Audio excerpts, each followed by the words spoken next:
نبی پاک علیہ الصلوۃ والسلام کی شان ایسی ہے کہ قرآن میں بھی کوئی عیب نہیں ڈھونڈ سکتا اور نبی پاک علیہ الصلوۃ والسلام میں بھی کوئی عیب نہیں ڈھونڈ سکتا. اللہ نے ایسے سچے نبی عطا فرمائے, ایسے کامل نبی عطا فرمائے. سبحان اللہ. اعلیٰ حضرت تو کہتے ہیں عیب تو چھوڑو, عیب کا گمان بھی کوئی نہیں کر سکتا. وہ کمال حسن حضور ہے کہ گمان نقص جہاں نہیں, یہی پھول خار سے دور ہے, یہی شمع ہے کہ دھواں نہیں. یعنی یہ ایک ایسے آقا ہیں جن میں نقص تو چھوڑو, نقص کا گمان بھی کوئی نہیں کر سکتا. اللہ نے ایسا کامل و اکمل ہمیں آقا علیہ الصلوۃ والسلام عطا فرمائے. اب ایک بار کیا ہوا کہ کچھ غیر مسلم بڑے بڑے عالم بیٹھے اور باتیں کرتے کرتے ان کا موضوع نبی پاک علیہ الصلوۃ والسلام کی طرف ہو گیا کہ پیارے آقا علیہ الصلوۃ والسلام کے بارے میں بات کر رہے تھے. سب غیر مسلم تھے, اچھی باتیں تو نہیں کرنی تھی انہوں نے, کوئی عیب ڈھونڈتے ہیں معاذ اللہ, کوئی غلط بات کرنا سے چاہتے ہیں. اب بات شروع ہوئی تو کسی نے معاذ اللہ برائی کے طور پر بیان کیا کہ نبی پاک علیہ السلام نے, یعنی مسلمانوں کے نبی نے تو 11 نکاح کیے. اس کو عیب سمجھ کر بیان کر رہے تھے.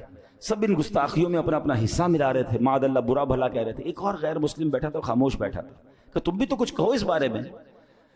تو کہتا ہے کہ میں تمہاری باتیں سن کر اب اس بات کے نتیجے پہ پہنچا ہوں, اسلام تو سچا دین ہے, محمد علیہ الصلوۃ والسلام واقعی سچے رسول ہیں, میں کلمہ پڑھ کر مسلمان ہو رہا ہوں. کہ عجیب بات کر رہے ہو, ہم ان کے خلاف بات کر رہے ہیں, ہم ان کے عیب معاذ اللہ تلاش کر رہے ہیں, ان کے بارے میں بری باتیں کر رہے ہیں, اور تم ہماری باتیں سن کر مسلمان ہونے کی بات کر رہے ہو. تو کہتا ہے میں نے تمہاری برائیاں جو تم کرنے کی کوشش کر رہے ہو اس میں میں نے غور سے سنا. تم کہتے ہو کہ محمد علیہ الصلوۃ والسلام نے 25 سال کی عمر میں پہلا نکاح کیا, وہ بھی ایک بیوہ خاتون سے کیا, پھر باقی نکاح آپ نے 40 سال کی عمر کے بعد کیے.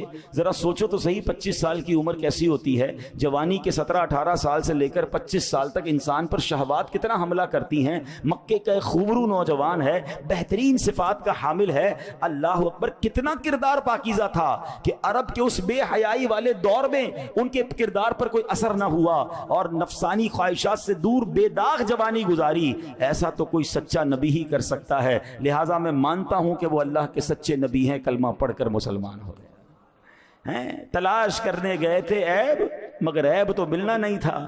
سبحان اللہ. نبی پاک کی شان کا ایک اور پہلو ان کے سامنے, کیونکہ دل جس کا پاکیزہ ہو, یہ اللہ نے جس کو ہدایت دینی ہوتی ہے نا, اللہ اس بات پر اس کے لیے راستے کھول دیتا ہے. اور میں نے جیسے کہا کہ اسلام کو نیگیٹولی پڑھنے کے لیے, اسلام کی معاذ اللہ برائی تلاش کرنے کے لیے قرآن پڑھنا شروع کیا لوگوں نے. مگر آپ انگریزوں کے اور غیر مسلموں کے بہت سارے واقعات آپ کو انٹرنیٹ پر مل جائیں گے کہ جنہوں نے کلمہ پڑھا وہ کہتے ہیں ہم تو اسلام پر ریسرچ کر رہے تھے کہ دیکھیں کتنا برا مذہب ہے, مگر جیسے جیسے ڈیپ ڈاؤن جاتے رہے, جیسے جیسے ریسرچ کرتے رہے, ہمارے سامنے اسلام کی